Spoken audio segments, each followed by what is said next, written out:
എല്ലാവർക്കും നമ്മുടെ ചാനലിലേക്ക് സ്വാഗതം. ഇന്ന് നമ്മൾ ബേക്കറിയിൽ നിന്നൊക്കെ കിട്ടുന്ന ബട്ടർ ബണ്ണാണ് തയ്യാറാക്കുന്നത്, അല്ലെങ്കിൽ ക്രീം ബണ്ണ് എന്നൊക്കെ പറഞ്ഞ് അതാണ് തയ്യാറാക്കുന്നത്. അപ്പോൾ ഇത് ഓവനില്ലാതെ നമുക്ക് വീട്ടിൽ തന്നെ റെഡിയാക്കി എടുക്കാവുന്നതാണ്. അപ്പോൾ നിങ്ങൾക്ക് ഇഷ്ടമായ ട്രൈ ചെയ്യുക. ആരെങ്കിലും നമ്മുടെ ചാനലിലേക്ക് ആദ്യമായിട്ട് വന്നിട്ടുണ്ടെങ്കിൽ ഒന്ന് ചാനൽ സബ്സ്ക്രൈബ് ചെയ്യാൻ മറക്കല്ലേ. അപ്പോൾ അതിന് വേണ്ടിയിട്ട് ആദ്യമേ നമുക്ക് ബണ്ണൊന്ന് റെഡിയാക്കി എടുക്കാം. അതിന് വേണ്ടി ഞാൻ ഒരു ബൗൾ എടുത്തിട്ടുണ്ട്. ഇതിലേക്ക് ഒരു 1/4 കപ്പ് ഇളം ചൂടുള്ള പാൽ ചേർത്ത് കൊടുക്കുകയാണ്. ഇനി ഇതിലേക്ക് 1 ടീസ്പൂൺ ഈസ്റ്റ്, 1 ടീസ്പൂൺ പഞ്ചസാര ഇത്രയും ചേർത്ത് കൊടുത്ത് നന്നായിട്ട് ഇളക്കി യോജിപ്പിച്ച് വെക്കുക. ഇതൊരു 10 മിനിറ്റ് നമുക്ക് അടച്ച് വെച്ചിട്ടൊന്ന് ഫെർമെൻറ്റ് ചെയ്യാൻ വെക്കാം. അപ്പോൾ അതവിടെ ഒരു 10 മിനിറ്റ് കഴിഞ്ഞിട്ടുണ്ട്. ഇനി ഇതിലേക്ക് അപ്പോൾ നമ്മുടെ ഈസ്റ്റൊക്കെ ഒന്ന് ഫെർമെൻറ്റ് ചെയ്ത് വന്നിട്ടുണ്ട്. ഇതിലേക്ക് 2 കപ്പ് മൈദ ചേർത്ത് കൊടുക്കുകയാണ്. പിന്നെ ഒരു 3 ടേബിൾ സ്പൂൺ പഞ്ചസാര, 1/4 ടീസ്പൂൺ ഉപ്പ്, 1 ടേബിൾ സ്പൂൺ നെയ്യ് ഇത്രയും ചേർത്ത് കൊടുത്ത് നമുക്ക് നന്നായിട്ട് കൈവച്ചിട്ട് യോജിപ്പിച്ചെടുക്കാം. അപ്പോൾ ഇത് നിങ്ങൾ കുഴച്ചെടുക്കുമ്പോൾ നമ്മൾ ചപ്പാത്തിക്കൊക്കെ കുഴക്കില്ലേ, ആ ഒരു പരുവത്തിന് വേണം എടുക്കാൻ. എന്ന് വെച്ചിട്ട് ഒത്തിരി അങ്ങോട്ട് ഹാർഡായി പോകരുത്, ചെറിയൊരു ലൂസായിട്ട് വേണം നമ്മളിത് കുഴച്ചെടുക്കാൻ കേട്ടോ. അപ്പോൾ അത് കുഴച്ചെടുക്കുന്ന സമയത്ത് നിങ്ങൾക്ക് കുറച്ചും കൂടി മാവ് വേണമെങ്കിൽ കുറച്ചും കൂടി ചേർക്കാം കേട്ടോ. അപ്പോൾ ഞാനിപ്പോൾ 2 കപ്പേ ചേർത്തിട്ടുള്ളൂ. അപ്പോൾ അത് അവിടെ നന്നായിട്ട് ഞാൻ കുഴച്ചെടുത്തിട്ടുണ്ട്. ഇനി ഇതിൻ്റെ മേലെ കുറച്ച് ഒരു 1/4 ടീസ്പൂണോളം ബട്ടർ അല്ലെങ്കിൽ എണ്ണയോ ഒന്ന് തടവി കൊടുത്തിട്ട് നമുക്ക് ഇത് അടച്ച് വയ്ക്കാം. 2 മണിക്കൂർ നമുക്കിത് അടച്ച് വയ്ക്കാം. 1.5 to 2 മണിക്കൂർ വയ്ക്കാം. അത് നന്നായിട്ടത് ഫെർമെൻറ്റ് ചെയ്ത് വരണം. അപ്പോൾ അത് അവിടെ ഒരു 2 മണിക്കൂർ കഴിഞ്ഞിട്ടുണ്ട്. അപ്പോൾ അതാ നമ്മുടെ മാവൊക്കെ ഇവിടെ നന്നായിട്ട് പൊങ്ങി വന്നിട്ടുണ്ട്. ഇതിന് നമുക്കത് ഒരു 5 മിനിറ്റ് കൈവച്ചിട്ട് നന്നായിട്ടൊന്ന് കുഴച്ചെടുക്കാം. ഇനി ഇതിൽ നിന്ന് ചെറിയ ചെറിയ ഉരുളകളാക്കി നമുക്ക് എടുക്കാം. അപ്പോൾ അത് കൈ വെച്ചിട്ടൊന്ന് കയ്യിൽ വേണമെങ്കിൽ കുറച്ച് എണ്ണ തടവിയിട്ടൊന്ന് ഉരുളകളാക്കി അങ്ങനെ എടുക്കാം കേട്ടോ, കയ്യിൽ ഒട്ടിപ്പിടിക്കുന്നുണ്ടെങ്കിൽ.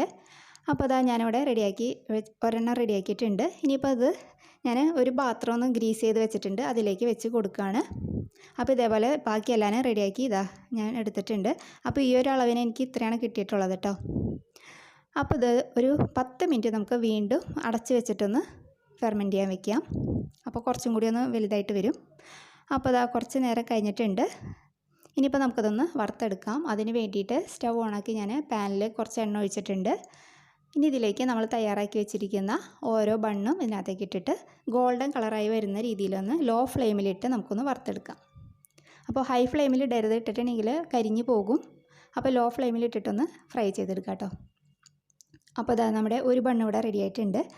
അപ്പോൾ ഇതേപോലെ തന്നെ നമുക്ക് ബാക്കിയിരിക്കുന്ന എല്ലാം റെഡിയാക്കി എടുക്കാം. അപ്പോൾ അതാ ഞാൻ എല്ലാ ബണ്ണും ഇവിടെ റെഡിയാക്കി എടുത്തിട്ടുണ്ട്. ഇനിയിപ്പോൾ നമുക്ക് ഇതിലേക്ക് വേണ്ട ക്രീം തയ്യാറാക്കാം. അപ്പോൾ അതിന് വേണ്ടിയിട്ട് ഒരു ബൗൾ എടുത്തിട്ടുണ്ട്. ഇതിലേക്ക് ഒരു 100 ഗ്രാം ബട്ടർ ചേർത്ത് കൊടുക്കുകയാണ്. അപ്പോൾ റൂം ടെമ്പറേച്ചറിലുള്ള ബട്ടർ ചേർക്കാം കേട്ടോ. നല്ല സോഫ്റ്റായിട്ട് ഇരിക്കുന്ന ബട്ടർ ഫ്രിഡ്ജിൽ നിന്ന് കുറച്ച് മുന്നെടുത്ത് വെച്ച് കഴിഞ്ഞാൽ നല്ല സോഫ്റ്റായിട്ട് കിട്ടും. ഇനി ഇതിലേക്ക് 1/2 കപ്പ് പഞ്ചസാര മിക്സിയിൽ ഞാൻ പൊടിച്ചെടുത്തതാണിത്, അതും കൂടി ചേർത്ത് കൊടുത്തിട്ട് നമുക്ക് നന്നായിട്ട് ഇളക്കി യോജിപ്പിക്കാം. നല്ല ക്രീമി ടെക്സ്ചറായിട്ട് നമുക്ക് കിട്ടണം. അപ്പോൾ അതവിടെ നന്നായിട്ട് യോജിപ്പിച്ചെടുത്തിട്ടുണ്ട്. കണ്ടില്ലേ, നല്ല ക്രീമായിട്ട് കിട്ടിയിട്ടുണ്ട്. ഇനിയിപ്പോൾ നമ്മൾ തയ്യാറാക്കി വെച്ചിരിക്കുന്ന ഓരോ ബണ്ണ് എടുക്കുക. എന്നതിന് ശേഷം അത് ചെറുതായിട്ടൊന്ന് കത്തി വെച്ചിട്ടൊന്ന് കട്ട് ചെയ്ത് കൊടുക്കുക. അപ്പോൾ ഫുള്ളായിട്ട് കട്ട് ചെയ്യരുത്, ചെറിയ ഒരു ഭാഗം വിടാതിരിക്കണം. ഇതേപോലെ എടുക്കുക. എന്നതിന് ശേഷം നമ്മൾ തയ്യാറാക്കി വെച്ചിരിക്കുന്ന ക്രീം അതിൻ്റെ ഉള്ളിലേക്ക് ഫില്ല് ചെയ്യുക. അപ്പോൾ അതാ നമ്മുടെ ക്രീം ബണ്ണ് ഇവിടെ റെഡി ആയിട്ടുണ്ട്. കണ്ടില്ലേ. അപ്പോൾ ഇതേപോലെ എല്ലാവരും ഞാൻ റെഡിയാക്കി എടുത്തിട്ടുണ്ട്. അപ്പോൾ നിങ്ങൾക്ക് ഇഷ്ടപ്പെട്ടിട്ടുണ്ടെങ്കിൽ എന്തായാലും ഒരു തവണയെങ്കിലും ഒന്ന് ഉണ്ടാക്കി നോക്കാൻ മറക്കരുത്. ബേക്കറിയിൽ നിന്നൊക്കെ മേടിക്കുന്നതിലേക്ക് നമുക്ക് വീട്ടിലുണ്ടാക്കി കൊടുക്കാമല്ലോ കുട്ടികൾക്ക്.